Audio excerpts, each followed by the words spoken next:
So I did remember my phone today, so we do have chat active if y'all want to use chat again. And let's do this. So today is, I think on the schedule, testing and examples, I believe I called it. But it's one of my open-ended examples and just general like homework help and more general like 312 help overall. Whenever I do these lectures, I think this is our second one this semester. I usually try to get them on the Friday, the last Friday of content. So I think the last Friday of homework 1 content and now the last Friday of homework 2 content is our second one, where it's open-ended, just demos and getting more understanding of how to do things, I guess, and specifically geared to helping you with common issues that come up on the homework. So whenever I do one of these lectures, if you have homework questions, if there's something you're stuck on, I would much rather take questions from all of you. If there's something especially that's tripping up a lot of you, I want to gear the lecture towards that. If not, I have my little cheat sheet here of the stuff that I will go over by default, which even if you have a lot of questions, I'll probably get through a decent chunk of it. So let's do it. Anybody have questions? Do we have quiz today? If you mean a lecture question, then yes. There are lecture questions every lecture until December 1st, right? I asked for questions. I got a question. I'll answer it. I was looking up documentation there. Like if I go to Autolab, I already created the lecture question assignments for all of them. Yeah, December 1st is the last one, until December 1st. So there's a lecture question every lecture until December 1st. After that, the lecture after December 1st is, it's just marked review. That's where I'm going to put it up for a vote of what we do. You all get to decide what that lecture is. And after that, it's presentations. It's your presentations. So that's the last lecture of content that's covered in a homework or project. So that's the last lecture question. I assume you meant lecture question with that. We don't have quizzes in 312.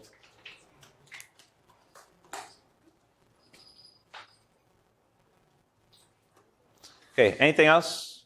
If there are no specific questions, I'm just going to kind of do my own thing and show you things that I feel will be interesting / helpful to you, which isn't always helpful. Sometimes it's just stuff that I think will be helpful. Can we go over more stuff about the cross-site request forgery token, please? Like the tokens, I mean. Oh, yeah, I inserted the word tokens in my head anyway in the first part.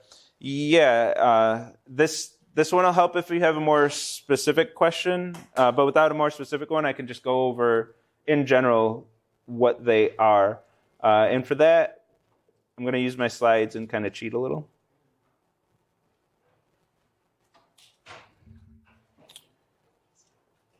So with the cross-site request forgery token, what we're doing is when an authorized user visits your page, you're going to issue them a token.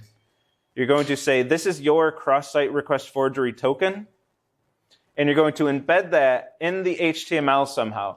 You're going to give them this value, but importantly, not as a cookie. So it's a value that's specific to a certain user that you're not giving to them in a cookie.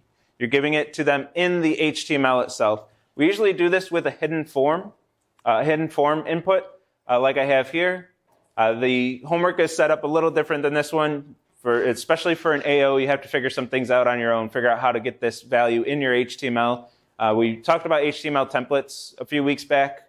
Learning objectives 1 through 3 don't require that, but the AO is going to all but require it unless you have a different creative solution that you want to do, which there are some. But the intent is that you use an HTML template to embed that into the HTML itself, and then you'll have to read this value and get it into that AJAX request for the form submission. When somebody types into chat, you have to get that token as part of that request. That takes a little bit of doing as well. You have to look at the front end and understand at least a little bit how that front end works and what it's doing, how it's doing what it's doing.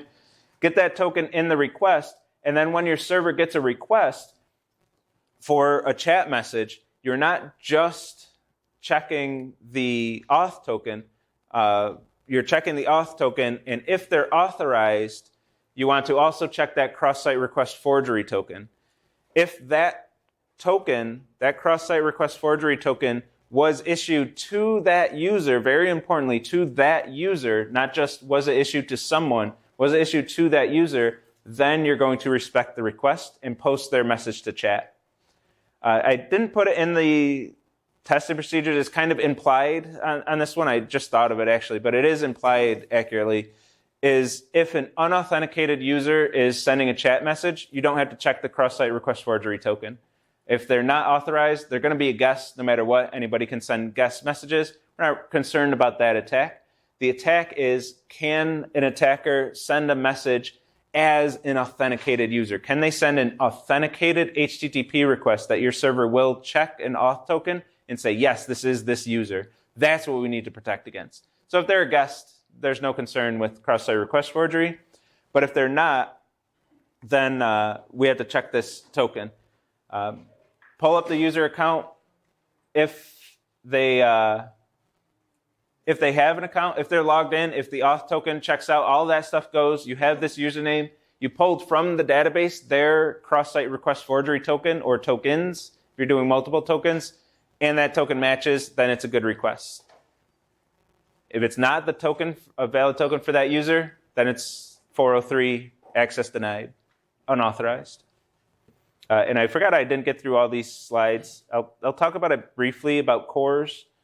So we talked about the same origin policy where AJAX requests are blocked from different origins. If you have a cross-origin request that's an AJAX request, it's blocked. And it's very restrictive. It just says, no, you can't do that, period. Like, can't do that. And if the browser is implementing the same origin policy properly, you can't make AJAX calls to other servers. You just can't do it. Sometimes that's a little too restrictive. We don't want to be that restrictive all the time. So we can ease this up a bit because sometimes we want cores or cross-origin resource sharing. If you have an API or you want to consume an API, there's like the Google Maps API and you want to have Google Maps on your app embedded, or a YouTube video embedded on your app. Like there's sometimes where we want cross-origin requests that don't navigate to the site. We want other apps' content on our app. It happens a lot. It's common. Then we can relax cores by setting a specific header, access control allow origin. And we can do this, which is often scary unless you're hosting something that should be public to everyone in any way and doesn't require authentication. Then you can do this, but be careful with this, please, please, please out there. But this will disable cores for that request. You put this in your response, the browser is going to send the request, get the response, see that header, see that it is allowed to make this cross-origin request, and make that request on behalf of the user. And this will allow any cross-origin requests. You can make this more restrictive. If you have, say, two services that need to communicate to each other, you can just allow specific domain names or specific IP addresses to allow more restrictive relaxation of the same origin policy. And that slide I forgot to delete. So CORS is a relaxation of the same origin policy. So I had to update the lecture question last time too, for those of you who caught that. All right.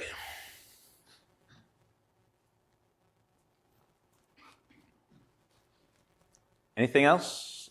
Or am I left to my own devices?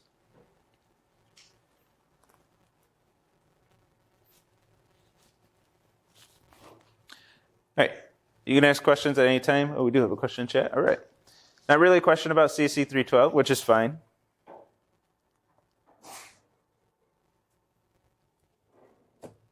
Actually noticed it this time. The mic went out.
all I want to say about that one. All right, we're back on audio.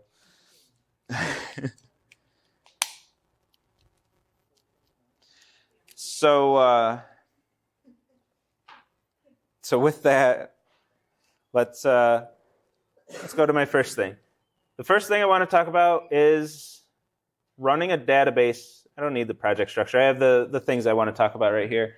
Running a database. We have databases, starting with homework 2. We need a database, right? Hopefully, no, I'm not losing anybody yet. We need a database, and to test with that database, I showed you how to run your app and database through Docker Compose. You do Docker Compose up, build, force recreate, run your whole app, find out you have an error with your database connection code, your database client. You did find and you did insert instead of insert one, and you get an error and everything crashes. Tear down Docker Compose, fix your bug, spin up Docker Compose. This is what you're all going through right now, right? Does this all sound familiar? This is what you're living through? Okay. So I want to show you a better way. I've mentioned this in lecture before, like really briefly off the cuff, but I want to actually demonstrate this and show you what I mean by this. When you're running in Docker Compose, you're going to run something like this. Whatever you named that service, your database service in your Docker Compose file, you're going to put that name here, just like we talked about, and that's how you're going to run it. Which is the pain that I just went through.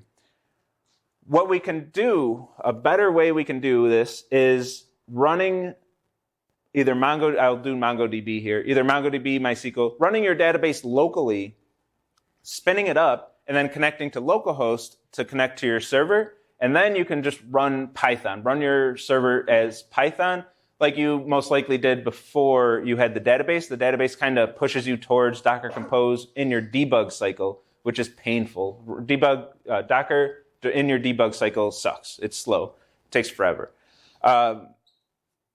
So I recommend running the database locally. You can do this by going to MongoDB's website, downloading, installing, running it. You can do that, but I want to show you a more glorious, better way. We already have Docker, right? We showed, I'm going to get rid of my cheat sheet there because I know how to do this, right? And use Docker. In Docker Compose, we did our service name and then image, and then specified the image that we want to run. Well, we can do that with just Docker. We don't need Docker Compose to be able to do that. We can go back to the first Docker lecture and use just straight Docker instead of Docker Compose and Docker run Mongo. I did forget. No, it is just Mongo. Mongo, and you can specify the version. I think I had like 4.2.5 in my slides. Or you can just do Mongo and get the latest version.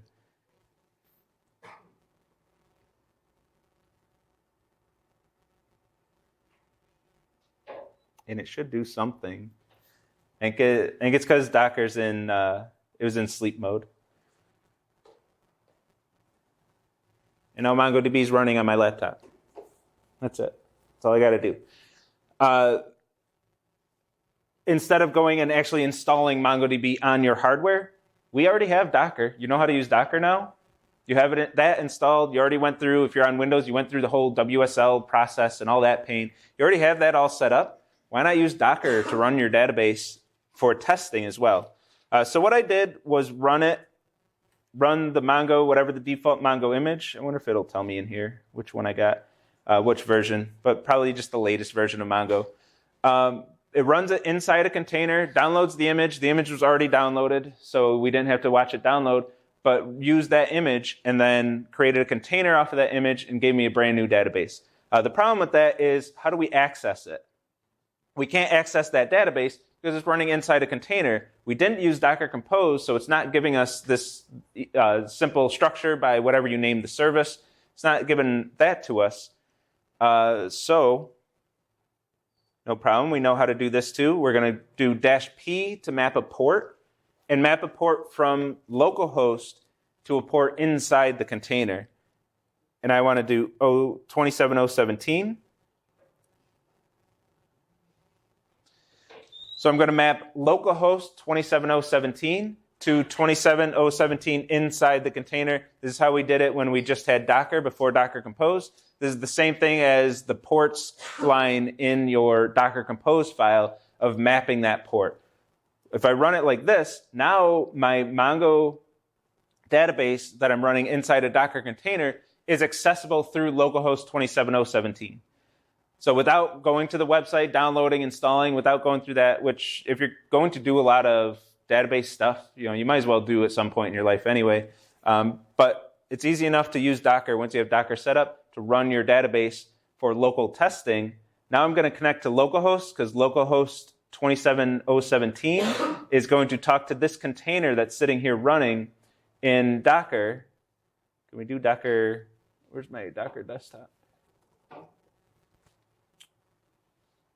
Which should be running right here. So I can see my Docker container. I didn't give it a name, so I got a randomized name. Angry Ellis is what I got. But that's my database running right here, mapping 27017 from localhost to 27017 in the container. So I can see that database running. And now I have this short Python code. I'm connecting to localhost. I'm accessing a database. I'm accessing a collection in that database. So CSE 312, my data for database in collection. And then I have just a little bit of code here. I'm going to run a main method that will put some things in the database. I'm going to store a few username and passwords. I'm never going to store passwords in plain text, so I'm going to hash and salt the password, store username and hashed password in a document inside the collection. And then I'm going to have this get profile method, which is going to do a query. I saw a few students having trouble writing queries, so I thought I'd give you an example of this. If I want to find somebody with a specific username, I'm going to take that username and say, give me at most one collection or one document in this collection where the username field equals this username that I'm looking for. If that doesn't return anything, I'm going to get none. But if there is a user with that username, I'm going to get that user's profile in this case, but that document that matches this query. And we can run this. I'm going to run it just using Python, which is, of course, the whole point of this example. I have my database running in Docker, not Docker Compose, and I can actually communicate with that database. I get those documents inserted. The first two that I'm looking up, where are we? The first two, I did actually insert these into the database. The third one, I did not. So there's no record for Jesse, so I get none on that one, but I do get the documents on the other one. So when you're looking up a user by profile or a token, hashing the auth token and looking that up using a similar query, if that returns none, that's not authenticated. There's no user with that token, can't do it. If you look up a username, somebody's trying to log in with a specific username and find one returns none. There's no user with that username, not authenticated. With this database now running locally, another thing I can do is download, this would be a separate download, is download something called MongoDB Compass, which what this does, I don't want that. I don't have that. Oh, there it is. I should have it pinned to my tray. Let's close it and restart it just so I can show you from the top.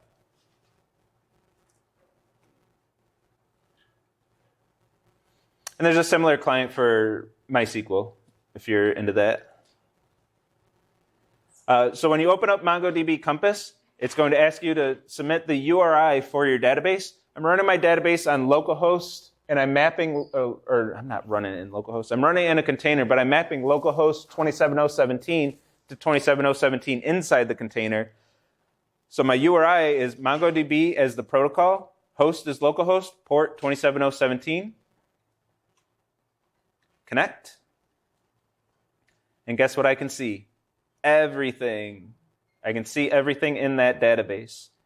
So I can get a nice visualization of everything that's going on in the database. If you set this up by mapping that port, it's really easy to access that from localhost. If you're running it with Docker Compose, that's going to give you more trouble because from outside of the Docker Compose network of services, trying to connect to inside, isn't going to work by default, at least. But this way, we can see everything in there. We can see our stored passwords. And you can see, if depending on how much you were watching it, my password for Hartloff and Stacy were super weak, but for Dave, it was super strong. In the database, they're all going to look the same. They just look like salted hashes. We get no information about these passwords by looking at the hashes. You can see who's got a strong password, who's got a weak one, until we start attacking the hash, which hopefully we're not doing. Yeah? So in the database, are the passwords stored as bytes? Bytes. Yeah, this is binary data. You could convert it to a string, but then you have to convert it back. Whatever bcrypt gives you, just jam that right in your database. And that's the difference between JSON and what's stored in MongoDB. MongoDB actually uses something called bson, which is basically JSON, but the B stands for binary. We can store binary data in the database directly. So we're taking this binary data and just jamming it right in the database, then pulling it out of the database and giving it back to bcrypt. Bcrypt knows what to do with it. We don't have to convert it at all. Yeah, absolutely. I remember on the security slides, it says passwords need to have at least 80 bits of entropy. Mm-hmm. Do we need to have that on our own? Like our passwords be a specific length? No. So the passwords themselves, no. Your auth tokens should, but I didn't put it explicitly in the homework doc. I kind of regretted that, but so technically you can get away with it. But those should. Your passwords, because that's on your user side, you don't have any control over that. So it's up to your user whether they're going to use a secure password or not. And for the testing procedures, it's the TAs coming up with those passwords. So you don't have any control. Like, they'll be the users of it. But the auth tokens should. The salts should too, but that's easy to do because by default, bcrypt's going to give you really good salts. But the auth tokens and the cross-site request forgery tokens really should have at least 80 bits of entropy. Next semester, I'll put that in the homework doc. The problem is measuring that too. Oh, you had 78 bits of entropy. Sorry, that's a 1. I don't know. I don't want to do that either. So I'll probably put they should be strings of at least length 10 or something like that. But I didn't do that this semester, so there's no strict criteria on that one.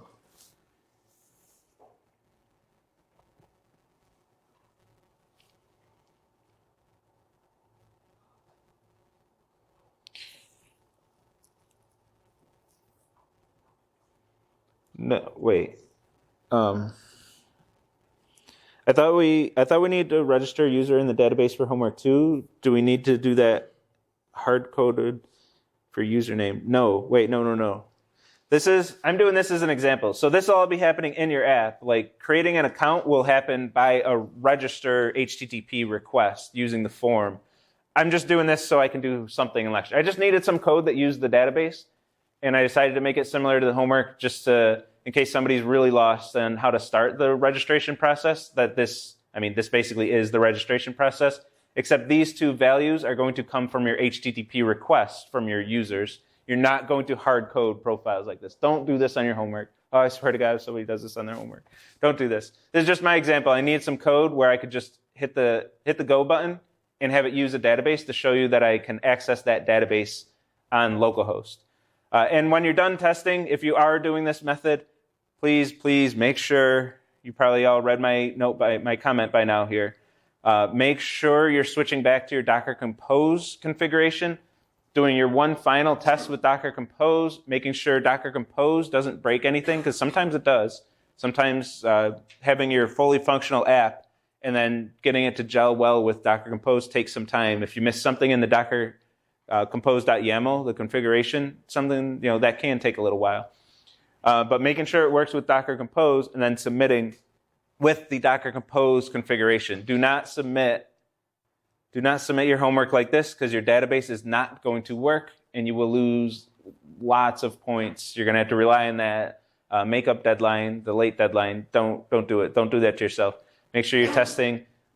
You'll catch this if you're following my strongly recommended testing procedure. In every homework doc, I'll have that. Make sure when you submit, download your zip, unzip it, Docker Compose up, and make sure everything works. Go through your testing procedures for each objective like that, because that's exactly what the TAs will do. If you're following that, you'll catch this. You'll be like, oh, crap, my configuration, I got to put it back. And then you'll be fine. Yep. Can you show us deleting something out of the database? Sure. Yeah, I can do that. All right, so I'll use the same code. I put populate DB in a separate method, so I can just comment it out, or else I'll have multiple profiles. And let's, I'll just jam it in my main method here. I'll do collection dot delete one. I could delete one and delete many. I'll do the same things in this case. Let's start with delete one, and I want to delete username. Let's delete Hartloff. I don't know why I always forget the quotes there. And then I run this. So I'm deleting anything that, or the first record that matches this query. So where username equals Hartloff, we're going to delete that, run the database, and I'll go right through Compass. I'm going to refresh so I can get the latest data, because this is really bad at updating live. You're not getting a live view of all your data, so we do have to refresh.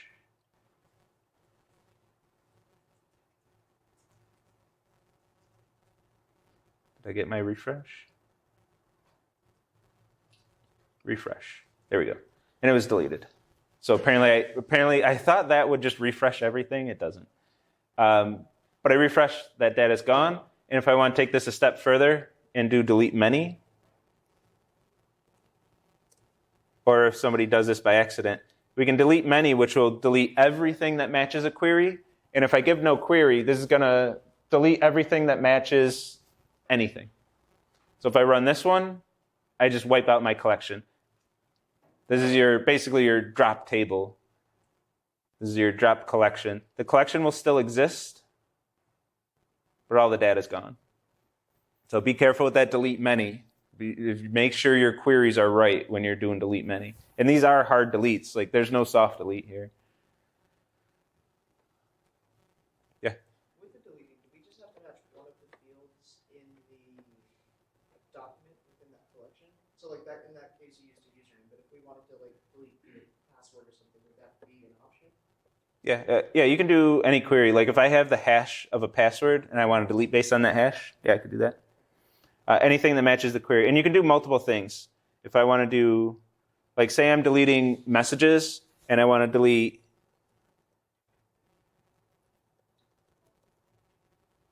I did that again.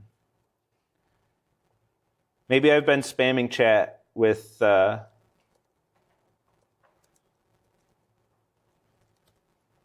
maybe I wrote a bot that just spams chat with hello. I'm going to delete everything that matches both of these. So my query is delete everything where username is Hartloff and message equals hello. And it's going to go delete all that spam. If I wrote a spam bot that just says hello, hello, hello, hello, it's going to delete them all.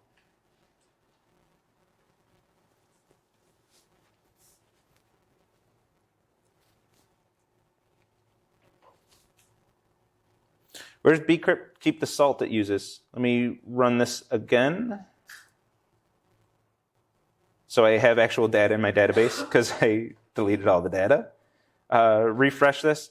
The way this is encoded is the first values up to, let's see if we can see this, up to the J, it looks like. The first values, you can see that it's the same for every one of these. That's our meta information that says this is where the salt is and how many rounds you should do. I was talking about this after class and learned a little more about this. How many rounds the salt is. So the salt has some base value, which is going to be however many bytes in is going to be the salt. And then that's hashed multiple times, however many number of rounds you have. So this is going to tell you how large the salt is and how many rounds to do. So you read the salt, and then the rest of it is going to be the hash. So both values are in this single value by encoding it in a specific way with some effectively header information. We have the headers, the salt, and the hash all in one single value.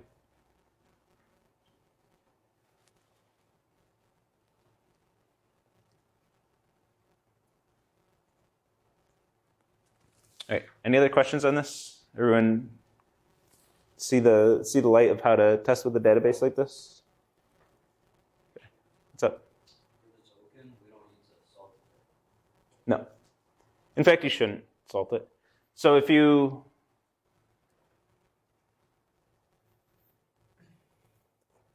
and I'll explain why here.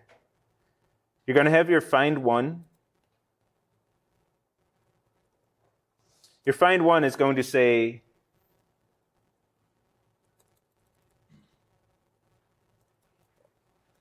like if you stored plain text tokens, you would say find this token where auth token equals this, find the token.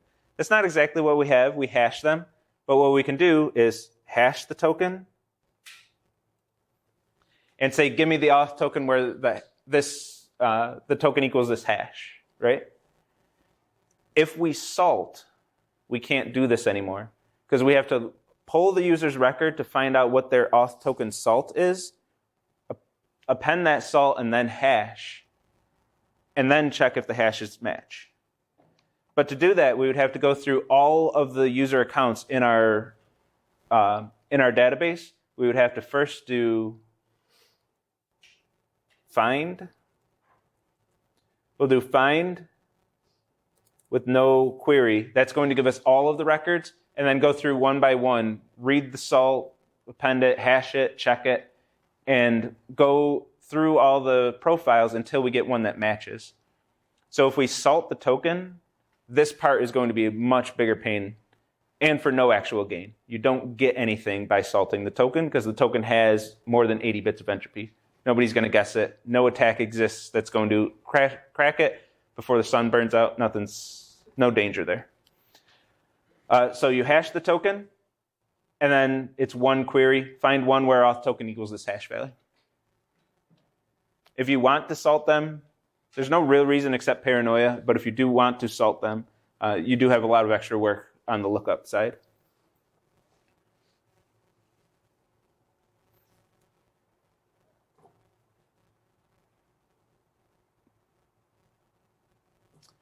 Okay. All right, let's go on to the next thing then. With requests, this one, I don't really have anything to demo, but I just want to talk about it. I showed you something similar to this. This is a different code. It's not exactly what I showed you last time, but same idea. Is in the request class, we create this request class. You can see my helper methods. If the names of my helper methods give you any hint, go for it. But we have this request class where you give it the bytes of an HTTP request. It parses them. I set this up on the homework handout right from the first homework where you have this little bit of modularity, a little bit of structure to your project. And I showed you the benefit of that in one lecture. I'm reminding you right here is we can get a sample request. When you're running your server, by default, the handout code that I gave you would print out every request to the screen in bytes. And you'd get a byte string that looks something like this. What you can do is copy and paste that byte string. That's your valid request. You know that's a valid request because it came from a browser. Call your constructor, and then use the assert keyword, which is Python's way of making testing pretty easy. If you don't want to use a full library, if you don't want all the niceties of a full testing library, it's pretty easy just to jam a couple of asserts in your code, and then write a test using assert and check if you parse that correctly. And I'm just doing some testing here. I'm checking one header value. I'm checking the method and the path. But you can test, obviously, everything. If there's a lot of headers here, I could check to make sure I parsed every single header correctly. When we're parsing post requests, make sure that you're getting the body of the post request properly. You can do a lot of testing like this. The intent, the way I set this up, the intent of this is I show you how to do this with the request class, but maybe, just maybe, it's a good idea to do this with other classes. Maybe you create a response class and make sure that the response class, given a body where you're going to send back and a response code, make sure it generates the correct response If you give it the content type too, make sure it generates a response with the exact bytes that you expect for that response. Or maybe not even the exact bytes, because the headers can be in any order. But make sure that that's doing what you want it to do. When we get to multi-part parsing, I'll talk about this again. I'll bring it up, and I have a whole lecture on testing multi-part parsing. When things get really complex, writing test cases for that will save you tons of time. WebSocket connections save you tons of time writing tests like this. So I showed you the example, the request example, and kind of forced you to do that on Objective 1 of Homework 1. But maybe take that and run with it. Do a lot of testing. I see almost no testing in this class, so I'm hoping I can encourage you to change that this semester. But doing this, taking this idea and expanding on it. So now, instead of running your server, because the debug process is run my server, go to the browser. If it loads, great. If it doesn't, I just guess. I don't know what went wrong. The page didn't load, and you just guess. You'd go through your code and guess. That's how everyone starts this course. That's how everyone starts web development. There are better ways. This way of testing, we can test without even running the server. I'm not even running the server here. I'm just making sure all of my support methods work. And the idea, if you want to really run with this, the idea that or rather did follow in my solutions, but the idea I like to follow in general in programming is getting all the code and logic away from the endpoints. So I have my server code, which I can actually show. I have my server code.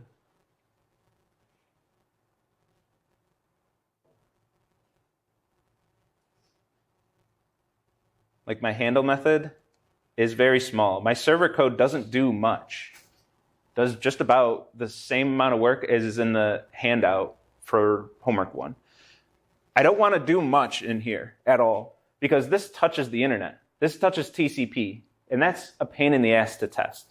What I want is all of my code abstracted out, modularized out, so I can test each module without spinning up my server. I can write tests for all of those, and then when I spin this up, all I'm doing is making sure the integration worked good. I do my integration test with the browser to make sure all those modules are communicating well with each other.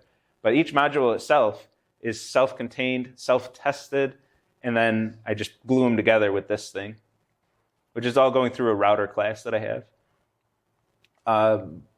So I recommend that. This is Homework 4 stuff, but this doesn't even need to be here for functionality. This is all the functionality here.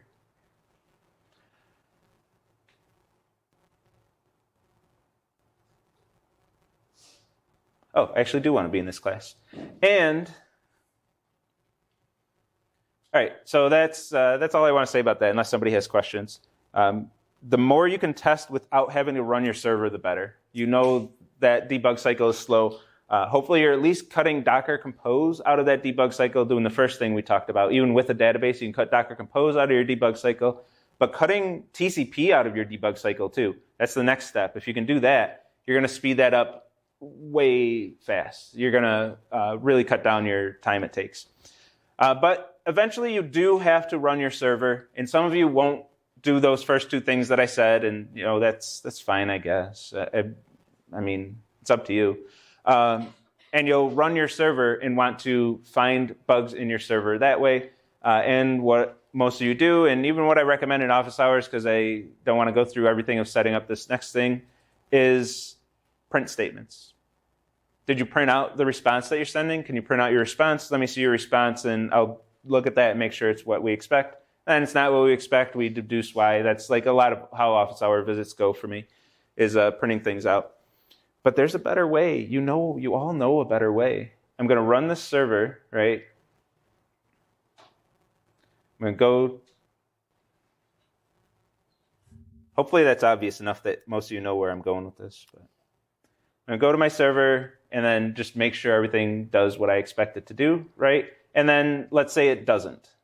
It doesn't do what I expect it to do. Notice how I have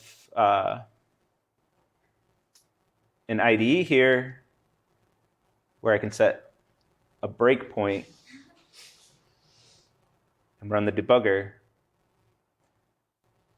and I get all of the information I could ever want. I'm going to look at this request. I can see that it parsed right. Even if I didn't write tests in my request class, when I actually get my hands on a real request, I'm going to pop this open. Are these all the headers that I expect? I hope so. I'm not checking them right now. Is this the method I expect? I got a request for chat history. Is this all what I expect? Based on my received data here, based on these bytes that I got over the TCP connection. Did this all parse correctly? Am I about to head into the right spot? When I do handle request here, am I going to get to the right spot? Hopefully I do. I got to be careful about how much code I show here, though. But am I going to get all the right stuff? I don't know. Run the debugger, step through, and watch exactly where things break down. If you're actually debugging with the debugger, presumably you have a bug. Figure out where things break down. Stepping through the debugger is probably going to show you, like 99% of the time, it's going to show you exactly where the issue happens, exactly where things break down. A lot of you are using VS Code, and that's fine if that's what you prefer. Go for it. There is, I think, a debugger just built in by default. I've never messed with it personally to know how it works, but figure out how that debugger works and use that. Use that debugger. These things save so much time. Like, I wasted a lot of time before I started using the debugger. Use the damn thing. Use these things. They're here to help. And where are we? I want to get rid of this breakpoint. We can just leave this in the debugger. That's fine. But I have my server running. So let's get to the new thing. Hopefully y'all have heard about debuggers before. I know you did in 116 with me. Unless you're a transfer student, I suppose there's a chance. Ethan harps about GDB in 220. You know this. You've heard this before. That applies to other courses. Just because we don't always say it. I used to not say this in 312. This is the first time, by the way. But nobody uses them in 312. Wait, let me rephrase that. I have to be careful with the way I say this. The students who see me in office hours don't use debuggers. So maybe everybody who uses a debugger just doesn't need office hours. I'm willing to conjecture that might be the possibility that most people do use them and just find all their bugs. But anyone who comes to office hours, I have never seen a debugger being ran in 312 office hours. Because you run the debugger, you're going to find your issue. You won't need me or the TAs. So the next thing, I'll shut up about the debugger. So the next thing, the last thing that I have prepared that I want to show is running a TCP client. We run TCP servers. We've been doing that since day one. And then you run your TCP server, you go to your browser, and your browser creates a TCP client, creates the connection, and sends requests to your TCP server, right? But we do have power to simulate the other side. We can simulate the browser. So if you want to run your server, again, this is integration testing. You want to run your server and make sure everything's doing what it's supposed to be doing. And you want a lot of visibility of everything that you're doing. And by the way, this depends on running, if you're testing with your database, running your database either locally or with Docker like we did. So you can run your app with Python where you have access to the debugger. You don't have access to the debugger if you're using Docker Compose. So that's why I did that right at the top of lecture. That's how you can run, even with a database, with Python, with the debugger, with all of your tools available to you that you've developed over the years. So we can also cut the browser out of the picture too, though. Here's a TCP client. I'm going to import socket. It's a built-in Python library. Create a socket where you just got to do this AF, INET, and sockstream. I don't know why they're named like this. This means IPv4, and this means TCP. I think they're a little bit more abstracted and can cover more things than just those, but that's effectively what those mean. Gives me a client, and I want to connect to host and port. So I'm going to connect to my server, which is currently still running in the debugger, but I don't have a breakpoint set right now. And once I have that connection, I do go right here. I'm going to create a request. This is the same request I had in my test that I showed before, but any request you print to the screen, grab it, put it in here. And if we want to delete, maybe I don't want all these. Maybe I don't want all these headers. Maybe I want my test case to be a little bit simpler. I can delete a whole bunch of those and make a simpler test case. I did this just to see what my request is after it's parsed. and then I'm going to do send all. It's just like a TCP server at this point. Once I connect to a host and port, send all, I'm going to send that request. I'm going to listen for a response. My response might be over 2K, so I bumped up this number a bit. But I'm going to receive the response. I created a response class here, so I'm going to stuff my response in the response class, and then assert that I get the values that I want here. And I'm going to start right off at the debugger. I mean, we can run it, but the asserts, actually, I might as well. We'll run it. Nothing happens.